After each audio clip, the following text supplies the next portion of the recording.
Okay, so triangles and circles. Circles, let's have a look at an exercise for this. So it's actually what I did in the explanation video.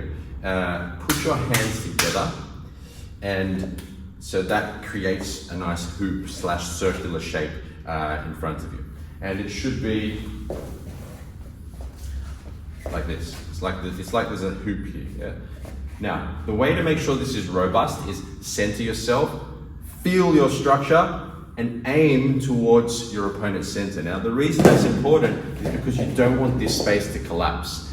If this space does collapse, so if this collapses, yeah, then that means you are getting hit and you're giving off your space, your shield. This should be for you, yeah? Unless you want to bring in someone in there so that you can actually attack, right?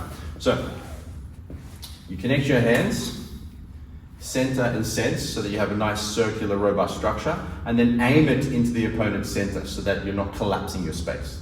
Now from here, what your opponent, or your partner is going to do, your training partner is going to apply light pressure, and you want to roll that force off naturally.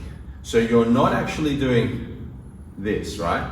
You're not doing this, you're letting them spin it.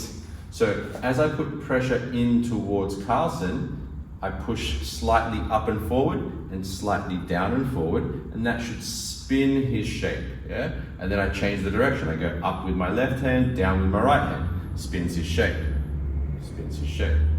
He stays centered, he stays relaxed, he aims at me, and it spins. So you start to get a feeling for this circular, spherical nature of the Wing Chun structure.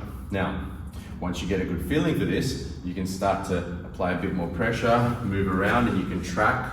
You can do the tracking exercise where you move and follow, and you can start to push on like the guard exercise as well, and even pull on their body as that spins. Now, another thing you can do when you do this exercise is you can start to pretend to push it, and they shouldn't be moving on purpose. It should be rolling according to the pressure of the opponent, or the training partner's pressure.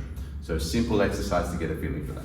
Now, one last concept which will help you with this, the whole reason we do this, which is, this is kind of like a fundamental or a beginner's way of starting sticking hands or chi sao. But the overall concept is that you create this sphere in front of you that spins according to the incoming force. So if we have a bucket filled with water, and you have like a ball on top of that bucket, a light ball, and you go to press the ball with your finger, it's naturally going to spin up from the buoyancy of the water, right? So that's the same concept here. You have this circular structure and shape. Here's the water and the bucket, but gravity is working in this direction. And then as I press on that ball, it naturally spins according to my incoming pressure. And then you extrapolate that into combat where someone tries to hit you, and that force can naturally roll in whichever direction it needs to, so that you can A, protect yourself from being hit, but then expand that ball at any moment so that you can actually hit through. So, play around with that rolling ball exercise, and I look forward to seeing you in the next video.